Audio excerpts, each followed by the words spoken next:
Hello, Pisces moon. Your love angel is Omnitziel. Loyalty is your pride. Fearless curiosity is your tribe.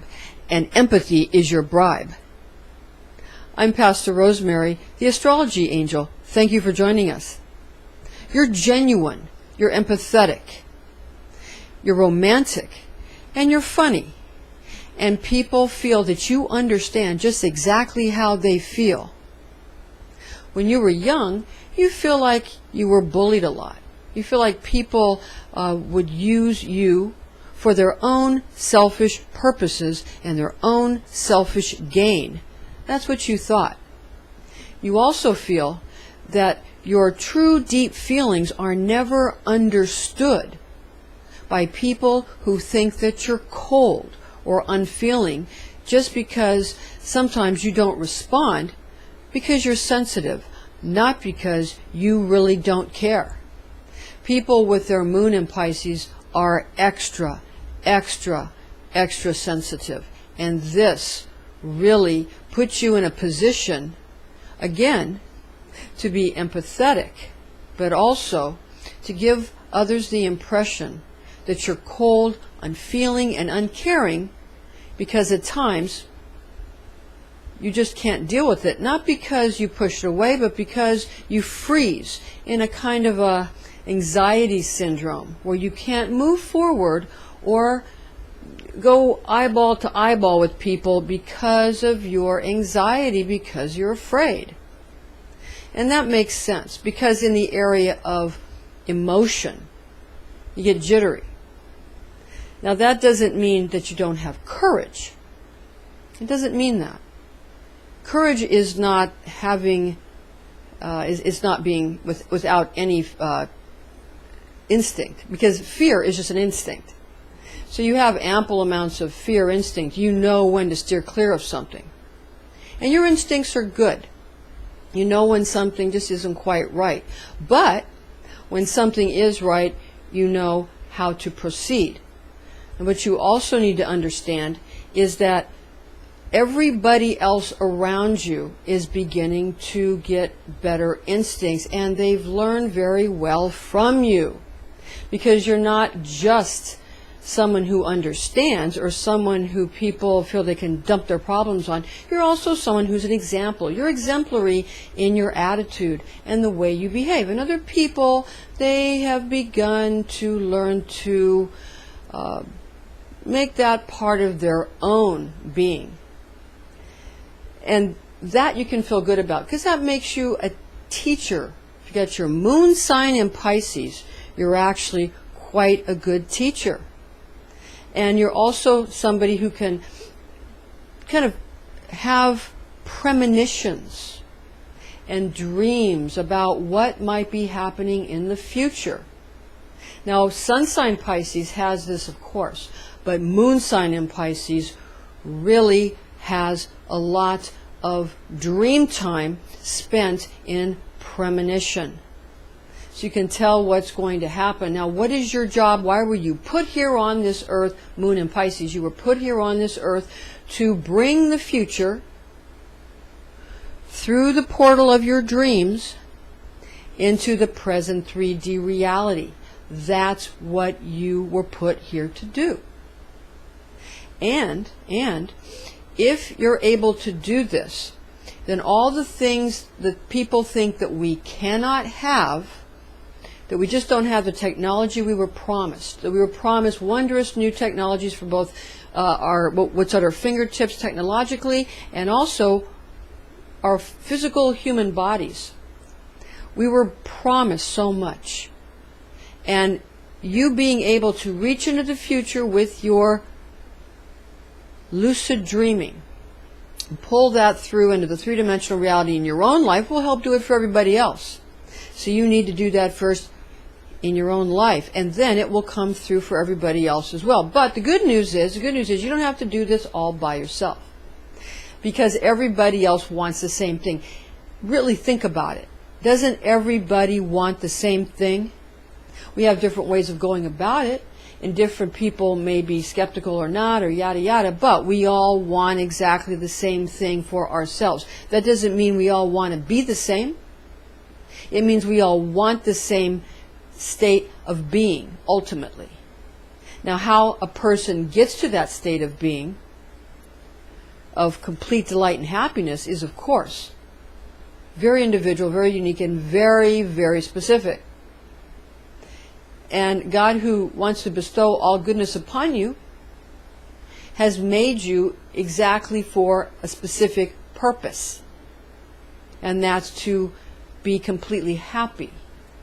You don't have to worry about running around to make yourself happy. All you need to do is see where in the present moment you can find your highest happiness. Your highest happiness doesn't come through what the ego wants, which is the mind.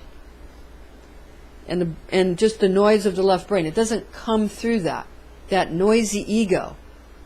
That's not where your happiness is. That will never put you in the right frame of mind. It'll never get you where you want to go.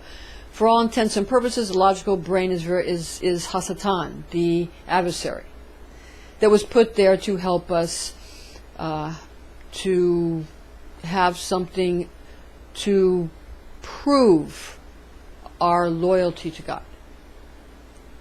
Because Hasatan works for God. God is the judge, obviously, and Hasatan is the district attorney, and the defense attorney is Jesus Christ, obviously. Because when you get to the altar of God, remember, when you tear away the mask from God, who do you see? You see your own face.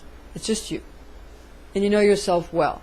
And we play all of these parts. So if you're trying to interpret your dreams, because you got a lot of dreams, and you're very psychic, you're deeply psychic, Pisces moon, because you have so much of this going on, you need to know how to interpret your dreams. Now that's pretty easy. The first thing you got to understand is that every character in the dream is you. Every character, good or bad. All of it. Then understand these are all parts of you. And then understand that even in waking life, everything you see, everything that's coming at you is parts of you. And when you're certain, the other person will be certain. The minute you make up your mind and you say, I'm going to do this, you do it. But the reason that doesn't pan out for you is this.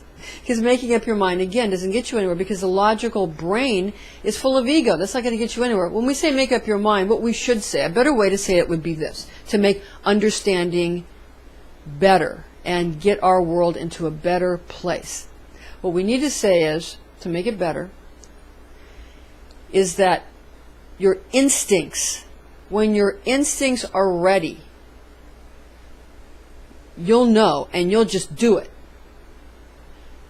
Let's just say this again. We've said it before. We'll say it again. When do you get up to get a glass of water?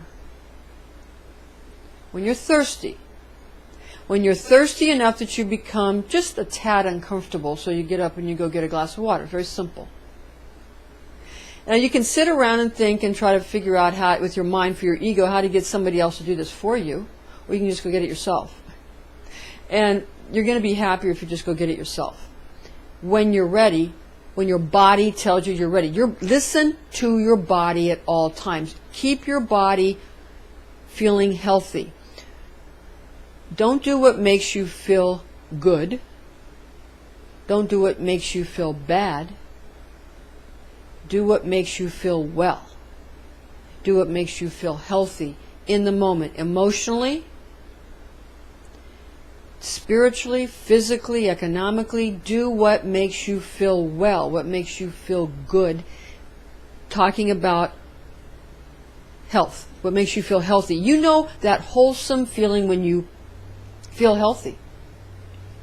And sometimes it's healthy to have a treat and sometimes it's not. But your body will tell you what it needs. For example, people who feel like they might need a drink of an alcoholic beverage or something, if people are fighting with that problem, just all you need is like fermented fruits, like dried apricots, for example. If you eat dried apricots, that fermentation gives you what you think you need. So there's always a mineral or a healthy thing you can do to satisfy, so that you don't have to constantly engage in behaviors that are going to hurt you. Because ultimately feeling healthy brings you the highest form of happiness. You might feel horrible before your workout, but after you work out, you feel great, and you know you do. And anybody can work out, no matter what their situation, no matter who you are. You can do something that will make you feel better.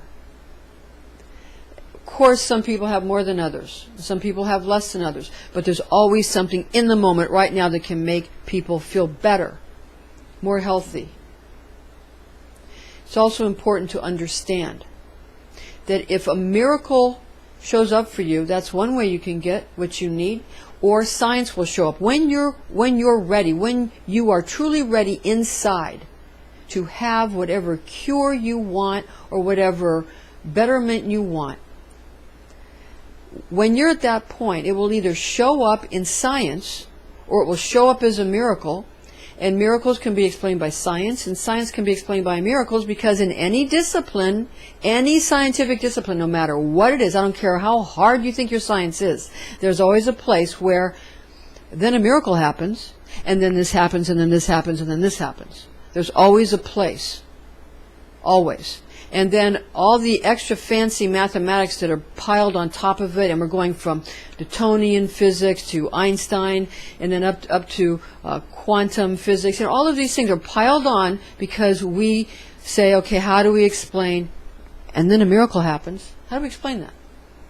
So in other words, just understand a miracle will happen, whether it's through science or whether it's through nature. No matter how, when you're ready, it will happen. And when will you be ready? When your instincts are ready, right at the right time. And besides, there's not really any such thing as time. There's always just the moment you're in. And in the moment you're in, you need to be doing what makes you the most fulfilled, what makes you the most healthy, what makes you the most happy. Because no matter what you do, you're going to end up in the same place. We're not necessarily just talking about death or anything, because immortality, we have to pull it from the future, through our dreams, through our lucid dreaming, into the present, or just with our understanding. Bringing the future here now. How do we have immortality? Very simple. We all know that science is a way to explain simple suggestion. And simple suggestion is how Kabbalah works. Whether, Christian Kabbalah gets a little scientific, but the true nature of real deep Kabbalah that comes from the ancient Babylonian and Canaanite system, where all religion comes from, those things, it's all just through suggestion. And it's a trance state. Now, if we all agree on, they're trying to get everybody to agree on annihilation. The atheists or the nihilists are trying to get everybody to agree on annihilation because that's what they want. That's fine. If you want to be annihilated, you can have that, because in the system of Kabbalah, everybody can have whatever they want. Everybody's designed for a specific purpose. So if you really, truly, deeply want annihilation, you will have that. If you truly, deeply want immortality, you will have that. You got to be careful, though. Because people who think they want annihilation are actually just unhappy on a very deep level. And when you peel away all those layers, they want immortality just like everybody else. Pisces moon, you're someone who thinks deeply. You're a deep person. You can go there. In the mind, in the heart, in the instinct. You can go to these realms and these levels, and you can understand. And we do need to increase understanding. And that's where you come in. And that's where you're very important, Pisces moon. Thank you for listening. And thank you for joining us, Pisces moon. I'm Pastor Rosemary, the Astrology Angel. And this is something you want to circulate for your Pisces buddies. No matter sun, moon, Pisces, no matter what planet's in Pisces. Oh, and stay tuned, because We're going to do more planets in Pisces.